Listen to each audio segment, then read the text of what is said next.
Hey guys, Ryan said, Lake St. Clair Fishing Guide. Today I want to talk about gear ratios, and like most of the time, a lot of these topics come from conversations that my clients and I have in the boat. I get a wide variety of clients, some with a lot of experience, some that are just kind of getting into that fishing game, and they're looking to buy some bait casting reels, and they always ask me, you know, what kind of gear ratio do you think that I need? And of course, that depends on your technique. Your first couple of bait casters, I'd really recommend you stick with the 6.4, 6.8, 7.5.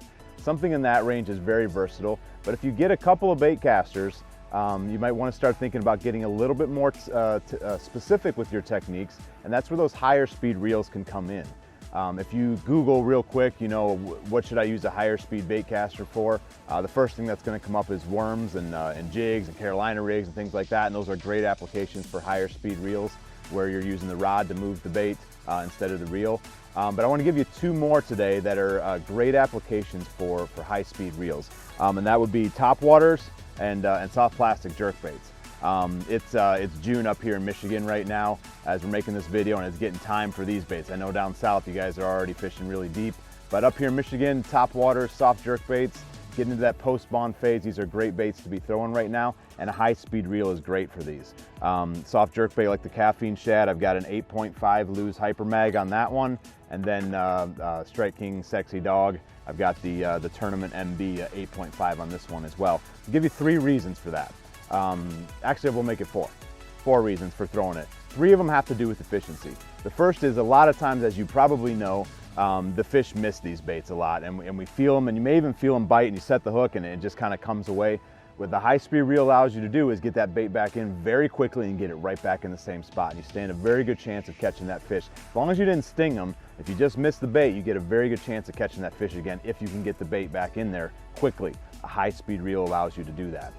So a second reason for it, for a high-speed reel, is as we get into the post-spawn, there's a lot of topwater activity going on. You've got minnows coming towards the surface and starting to group up. You've got up here in Michigan and a lot of places in the north, you've got a mayfly hatch going on. So you see these fish coming up on the surface, and if I just made a cast way over here, but a fish breaks over here, I need to be able to get that in. And the quicker that I can get on that fish that broke the surface, again, the better chance I have of catching that fish. Your window for catching those fish that break the surface gets smaller and smaller the longer you wait, and a high-speed reel lets us be efficient and get our bait out there very quickly.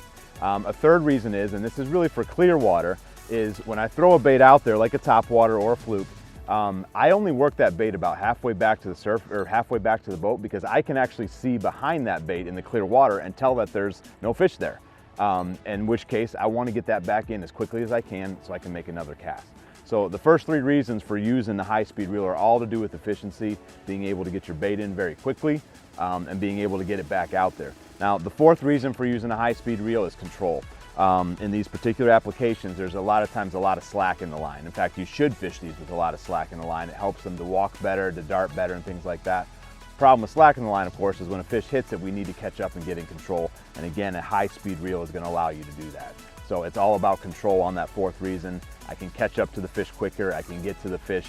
You know, I like to fight my fish about a third to two-thirds of the way back to the boat. That's where I want him to do his work. And a high-speed reel lets me get in that position. So four good reasons for a high-speed reel: topwaters, soft jerk baits. Give it a try. I think you'll improve your efficiency.